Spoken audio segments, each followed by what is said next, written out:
Stephen, how was it for you to brace yourself with this kind of polyvalence or polyphony of a novel, you know? Well, I edit this series, but I don't actually have the last word on what gets published. I can propose, but I don't get to say the last word. And so I kept pushing the publisher. We have to do this one. We have to do this one. And finally he said, okay, I'm going to sign it up. Go ahead.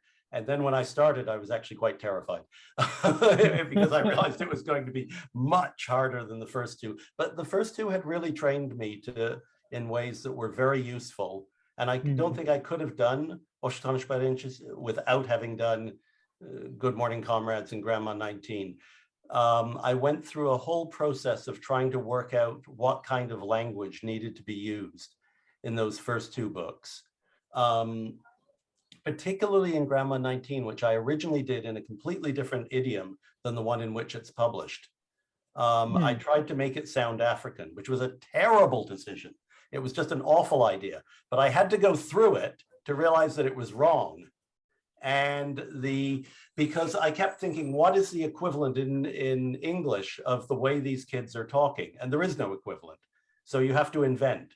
And I went back to the great translator, Michael Henry Heim, who translated from something like 14 different Eastern European languages. And he said, you never translate an idiom, you invent an idiom.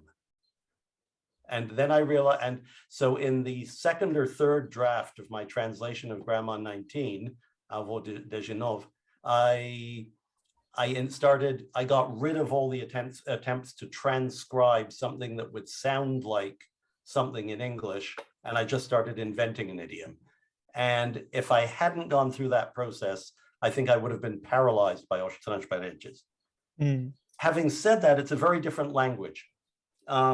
Because both Bom Dia Camaradas and Avot de Genov are set during the era of socialism, and socialist language is a very important part of the literary language. Os Transparentes is different. There are vestiges, leftovers from the socialist language of the past, but there are also vestiges from the colonial language. There are vestiges from popular culture. There are vestiges from song lyrics. There are vestiges from all sorts of things. The mailman, when he wants to write when he keeps writing these letters explaining why he should have a bicycle, and he's writing on 25-line pages. Now, those were the pages used by the Portuguese colonial administration. Correct me if I'm wrong, but I believe that's the case.